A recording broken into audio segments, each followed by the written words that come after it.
Hi guys, మనం first water test చేస్తున్నాం. So water test అనేది చాలా ఇంపార్టెంట్.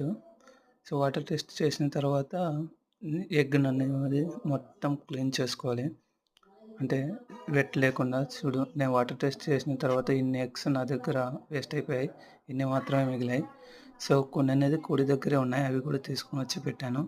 సో టోటల్గా ఇన్ని ఎగ్స్ బెటర్ ఉన్నాయి. అవి అయితే ఆ ఎగ్స్ అన్నీ చెడిపోయినవి. ఇంకో బల్బు కూడా ఇన్సర్ట్ చేశాను. ఎగ్స్ అన్ని ఇలా అరేంజ్ చేసుకొని నెంబర్స్ అనేది పైకి కనిపించే పెట్టాను. సో అవి రొటేట్ చేస్తుండాలి మనం. ఇంకా స్విచ్ ఆన్ చేశాను. ఇప్పుడు మనం చూస్తే టెంపరేచర్ అనేది 29 ఉంది. అది 38.5 దగ్గరికి రాగానే ఆటోమేటిక్గా లైట్స్ అనేది ఆఫ్ అవుతుంది. సో యువతల తెచ్చుకుంటే మనకు హ్యూమిడిటీ చూపిస్తుంది, లైక్ 71 దగ్గర ఉంది. అండ్ టెంపరేచర్ వచ్చేసరికి 38 ఉంది. ఆఫ్టర్ 21 డేస్ తర్వాత పిల్లలు వస్తారు.